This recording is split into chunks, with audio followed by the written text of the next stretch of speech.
waxay la tahay saaka arrintii aynu inta badan ka doodnay oo miisaankeeda lahayd oo ku saabsanayd doodii ka dhacday baarlamaanka ingiriiska markii dhan walba aynu ka rognay wasiiro badani ka doodeen siyaalo badan loo dhigay waxaynu ku soo ururaynaa qodobada soo socda qaranka somalilan wuxuu u mahadnaqayaa baarlamaanka dalka ingiriiska UK isaga oo uga mahad celinaya doodii ku saabsanayd qadiyadda madax banaanida jamhuuriyadda somalilan ee ay guriga baarlamaankooda ku qabteen oo ku jirtay ajandaha baarlamaanka markii ugu horeysay si waafi ah oo run ah oo xaqiiqa ah xoogaan ay uga warameen caalamkana ay u muujiyeen dadka UK-na ay u muujiyeen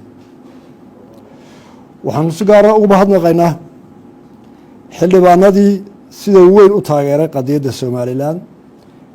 ee sida xoogaalnimada uga waramay soona jeediyey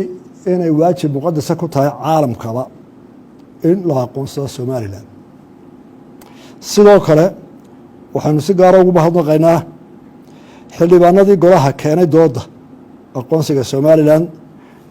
iyo xildhibaankii hogaaminayay arrintaa ee soo abaabilay honorable Gavin Williamson qaran ahaan somalilan waxay u mahadnaqaysaa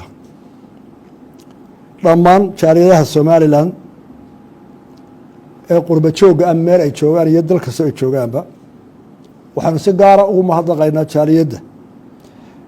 reer UK oo muujiyay dadaal dheeraada oo arrintaas si dheeraada xil iskaga saaray oo uga soo shaqeeyey aada iyo aada buu shacbiga somalilan iyo xukuumadduba idinku mahadnaqaya waxaa loo mahadnaqayaa waynu qaran ahaan ugu mahadnaqaynaa dhammaan cid kasta oo somalilan u geysatay taageero siyaasadeed oo qadiyaddooda taageeraysa tu dhaqaale iyo tu aqooneedba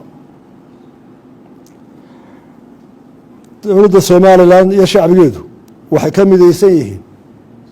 inay wax walba u huraan madax banaanida iyo aqoonsiga helidiisa qarankooda waddo kasta ay u marayaan iyo culays kasta ay ku kacayso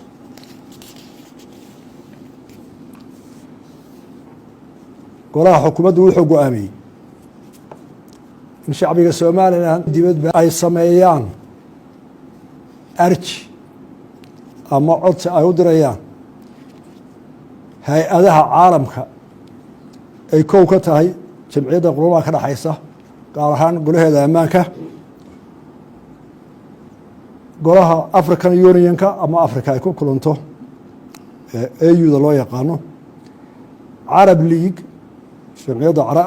carabta ka dhexaysa iyo ururada kale ee caalamiga ee danaha ka taliya in 1 milyan oo reer somaliland ay saxooda soo dhammaystiraan deetana apiilka aqoonsiga somaliland loo gudbiyay hay-adaha caalamiga ay kow ka tahay jamciyadda qurumaha ka dhexaysa African Union ama midowga Africa iyo Arab League iyo hay-adaha kale ee aan looga maarmin arrintaa wax khatar ku leh waxaan ugu mahadnaqayaa dhammaan shacbiga somalilan ee dalka joogay ee sida weyn dareenkooda ula qaybsaday baarlamaankii doodii ka socotay iyo jaaliyadii reer somalilan ee reer England reer UK ee hawshaa ka soo qayb galay golo wuxuu hambaliyanayaa dhammaan ciddii ka qayb qaadatay hawshaa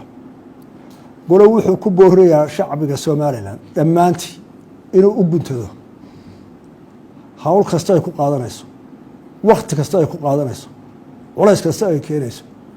inay u midoobaan oo u guntadaan in ay hubiyaan oo ay xaqiijiyaan qadiyadda madax banaanida somalilan qodobka noogu dambeeya waxaa weeye